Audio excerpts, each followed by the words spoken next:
All right, so let's take a look at some of the stuff that we cover in my workshop, How to Pay Wholesale for College. The strange reason that an expensive private college can actually end up costing you less out of pocket than a so-called cheaper public university.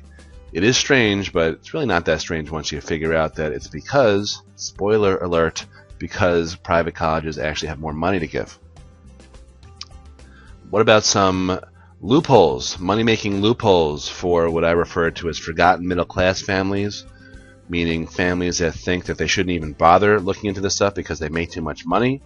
A lot of people think that whether they are single parents, 1 or 2 steps removed from the poverty line, or CEOs or entrepreneurs, everyone has the opportunity to get 10 grand off, 20 grand, $30,000 off per year. It really is it depends on a bunch of different factors. I discuss those at the workshop. There are loopholes for business owners. There are loopholes for other special categories, divorced people. That's all covered. What else? Not just loopholes, but landmines to avoid, like the swine flu.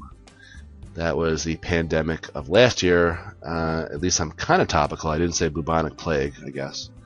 So we cover those. 3 critical questions that you want to research months or even years before you apply, and how to research those schools. What happens if you get hosed by the financial aid office? I cover that also. By the way, if you're wondering who I am and why you should even bother listening to me, I just want to talk about my favorite topic, me. No, I'm kidding. I own a college consulting firm. I wrote a book called How to Pay Wholesale for College. I hosted a radio show on ESPN Radio in Fort Lauderdale. I used to practice law. I am a recovering attorney, and got an insider sort of education on how financial services really worked because I was in-house counsel to a brokerage company, publicly traded. The real reason that I have devoted my professional life to advising people on how to pay wholesale for college is because of my own horrible experiences by attending the fourth most expensive college in the country, Wesleyan. Thank you very much. And within law school, I really racked up a bunch of student loans and credit problems and all sorts of other stuff. It still crops up today in unexpected places. It's really a big fat bummer. So my mission really is to help as many people as I possibly can avoid or at least minimize student loans altogether. And look, that goes for parents too, because what are we really talking about? We're talking about every dollar that you have to allocate toward college has to come from somewhere. It comes away from retirement, from living a comfortable lifestyle, from doing something nuts like paying off a mortgage. Who knows? So that's really the main issue. You probably know that college costs have gone to the moon. By the way, Ralph Cramden did not endorse this presentation in any way, but statistically, college costs have increased more than 1,000% in the last 3 years, which compares to some other really expensive indices and surpasses them. Cost of living up only 300%, healthcare up only a mere 700%. Healthcare is in the news a lot with Obamacare and all that, but it pales in comparison to how much college costs have skyrocketed. Why is that? Well, college is a business. Check out some of these figures and see if you noticed anything relatively funny or weird. Is there any reason at all, let me ask you, if whether Dartmouth, which is in rural New Hampshire, should cost about the same as NYU? $8 difference in tuition, West 4th Street compared to New Hampshire? Yeah. So are they engaged in price fixing? Are they doing something fishy? You know, I don't really want to cast aspersions too much on colleges, but I will tell you that they all know what each other charges. That has to be the reason why they all engage in this practice of charging about the same. Sadly, these numbers were from like 3 years ago. They're tuition-only numbers. So just add, I don't know, $6,000 to each one. But it's a little weird. But understand the college is a business. And if you get that, that means that you can now play their game and beat them at their own sick game. They're businesses. They have overhead like any business. What do colleges spend money on? Well, like this little goofy guy in the photo, they've provided such amenities to kids today that really make, where we went to college look like it was, I don't know what the right word, some third world country almost. Campuses have country clubbed themselves up. They have concierges. They have people who take care of kids' laundry, return books for them, provide all sorts of other amenities. Movie houses with first-run movies, 5-star restaurants. They pay salaries for all these people, all these administrative staffs. They staff people. They have, there's been a tremendous growth in administrative salaries and a decrease in money spent toward educating students. So they employ marketing officers. A lot of colleges, and a chief marketing officer, or CMO, might make between $200,000 to $400,000 per year. They have professors that are paid full-time wages to teach 1 or 2 classes per semester, so they can devote their time to publishing scholarly articles that nobody reads. It's actually proven that citations of other scholars' articles has decreased. Yet, what they're there for is not so much to teach, these professors, but they're there for their own, to publish, which gets them tenure. But it also could possibly bring grants in, to the school.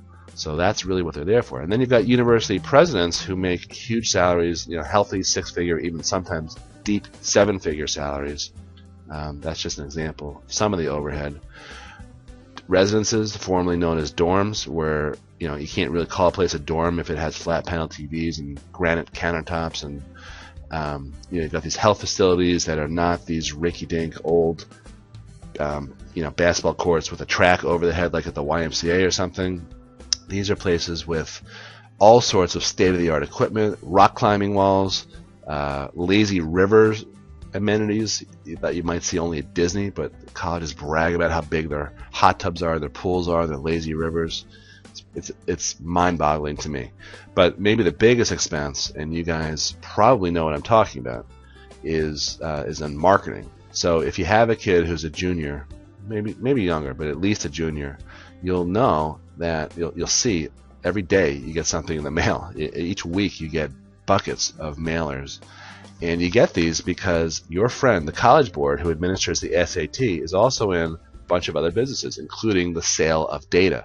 So colleges can subscribe to the College Board for $15,000 and then pay 70 cents per name that the College Board offers them, that they can search by zip code, by ethnicity, by intended major, and all these other things that you provide, this information you provide when your child registers for the SAT, that is now for sale.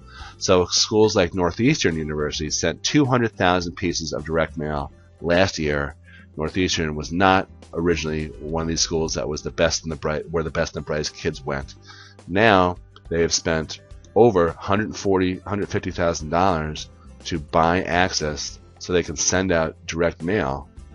That $150,000 figure, by the way, does not include postage or printing of those glossy brochures that shows everyone playing frisbee, every race and ethnicity, schools that are in the upper north Midwest, like Minnesota, still show people playing frisbee outside.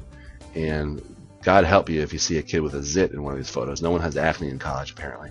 Anyway, this is a big business for the College Board if they have 100 or so colleges paying them $150,000 like Northeastern does. So that's another big example of where your money goes. How is a family supposed to pay? Here's one method, pun intended. Yeah, that's bad. If you come to one of my workshops, prepare yourself to be subjected to more lame jokes. It's very dry material. My jokes are not the best, but I guess maybe I should tell you, don't come if you don't have a sense of humor, because I don't want grumpy people at my workshops. Anyway, so how are you supposed to pay? Let's talk about the legal ways. How about savings? Well, that would be a good idea, except that 97% of families don't have enough saved for college, and the 3% that do don't necessarily see the value in blowing $250,000 per kid to send them to get a degree in something that's probably unrelated to anything that they will ever be employed in. So that's not necessarily the best way. Can you borrow? Yeah, there's student loans that come from the government. There's private student loans. There's parent loans. But you can get into real trouble. And the rates did just drop a little bit, but they're still nasty, potentially. There's all sorts of fees and stuff. So my advice really is that you should do whatever you can. If you can't eliminate loans, at least minimize them. And I talk about that stuff at the workshop also. What about going to a school that's less desirable? What does that mean? What does less desirable mean? For many kids, it means, well, if that school's not on the rear window stickers of the cars in my neighborhood, or I can't see them on Saturday playing football, or my friends aren't going there, or the guidance counselor didn't recommend them, that automatically makes a school less desirable. But I look at that. The flip side of that is sometimes schools that are off the radar for one reason or another are much better schools. Frequently, they're much better in terms of money, but often they're much better in terms of quality of education. So that's something to think about. Here's something else to think about, which might be a little ironic coming from a guy who is in my profession, but I'm not sure everyone should go to school, to go to college. There's a lot of degrees out there that really are not, a lot of kids out there with degrees that are in professions that really don't require a degree. There are 115,000 custodians out there who do not have college degrees. I'm sorry, who have college degrees. 115,000 people have college degrees that are employed as janitors. I'm not saying that's bad. I'm just saying that do you really need to be a janitor, to have a college degree to be a janitor? No.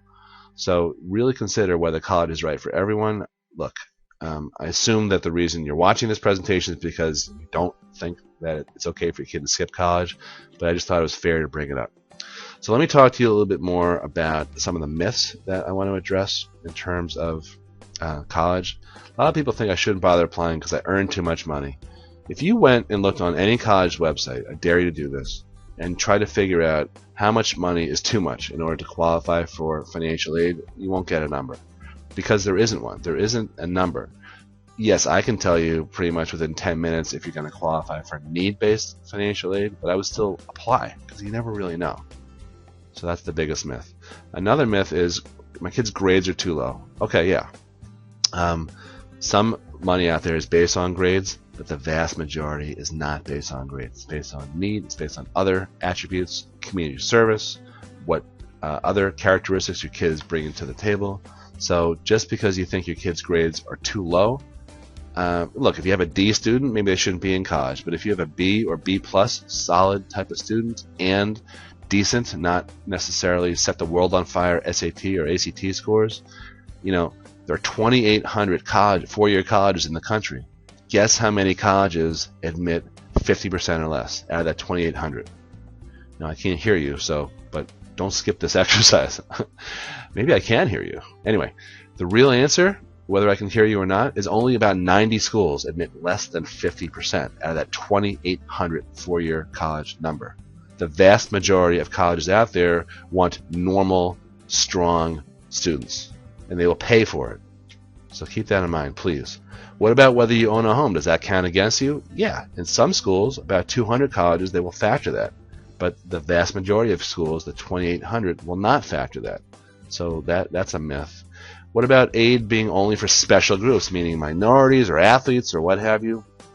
Again, there are certainly substantial amounts of funding out there for special groups, but there are a ton of regular, plain old white kids with B plus averages who get 10 grand a year, 20 grand a year, sometimes even more. So it's not only for special groups. Last myth here, financial aid officers or guidance counselors can help you with this. Look, we talked about how college is a business. I don't think a financial aid officer is really the right person who to ask to advocate for you, because is it likely that they're going to help you get more money from the school? They wouldn't last long as a financial aid officer if they gave everyone inside tricks and tips on how to qualify for financial aid, for more financial aid from them, for more grants and more scholarships from the school. What about guidance counselors? A lot of people express frustration to me about their guidance counselors. I don't think it's fair most of the time, because I think overall guidance counselors are very overwhelmed. There are some lazy ones, but look, there are some lazy CEOs. They're lazy college planners. I just want you to keep in mind that guidance counselors frequently have 200 or 300 kids that they're responsible for in terms of academic issues, social issues, all that type of stuff. Here is what the financial aid system really looks like. This is from the Department of Education. Guidance counselors there's no way that they can be trained in this. There are something like 1,100 pages of regulations that pertain to the free application for federal student aid. That's the FAFSA. And this chart is something that totally, candidly, I barely understand this. I've been doing this for 14 years. This is hard for me. So don't ask your guidance counselor for help. Now, also at the workshop, I talk about the double secret formula that is used by colleges to award grants and scholarships and other financial aid. I discuss this term EFC. Some of you may know what that is. I covered it at the workshop. It's really, really important, but not only what it is, but what it symbolizes and how you can lower it. Because if you can lower it, you might be able to qualify for a lot more money. And I go into depth about the formula that every college in the country uses to calculate your financial aid package. But again, colleges don't necessarily want you to know this. What are some other topics? Well, what about savings accounts? Which assets count against you more than others? And there are some that don't count against you at all. They are entirely exempt. That's information that most people really value when they come to my workshops. Now, I want to talk to you about strategic college selection, because that is a big, big issue that I don't have enough time really to talk about at my workshops or in this video, but it really matters what pond you're fishing in. Instead of applying to the same set of schools that everyone does, you need to be strategic about deciding where you're going to submit applications. Because if you apply to the wrong places, if you're fishing in the wrong pond, you won't get anything. But if you are smart about it and you do your homework and you fish in the right places, then you could reel in some nice, juicy scholarships. I did not have the art budget to be able to illustrate that, so I used this clip art instead. God, that's cheesy. What can I tell you? Free workshop. All right. I think this is the last topic. What if you don't like your financial aid award? What if it stinks and it makes you cry like a little baby? Well, remember, some colleges under award intentionally because they're businesses. So you should know that you can negotiate your award letter, and I walk you through at the workshop an actual tested and proven system. I give an example, actually several examples of before and after negotiations. So that's usually one of the more highly discussed topics. And the last thing I want to just say is that not everyone will qualify for need-based financial aid, but that's okay because there's actually more non-need-based financial aid than need-based aid. That shift happened in the 90s because colleges realized that they were engaged in a death match to be able to attract kids, to them, to fill seats, to put butts in their classes. And this whole process is really not about kids chasing schools around. It's equally about colleges chasing kids, particularly from affluent families. So if a school costs $60,000, but they throw $15,000 at a kid, they're still coming out ahead. Most aid, most scholarships, and other types of financial aid is given to families who make six figures, families in the top quartile of income. So remember that. This practice is called leveraging and preferential packaging. It's basically a bribe. It's a way to bribe kids that they want to come. So more information is available on this site, collegefinanceworkshop.com. You can see actual comments. People submit written comments to me afterwards. And you can register here and get some other information. I hope I see you at an upcoming workshop. We also offer online webinar type workshops, so that should be on this page also, collegefinanceworkshop.com. Either way, thank you for your time, and I am looking forward to seeing you at an upcoming workshop, whether live or virtual. Bye-bye.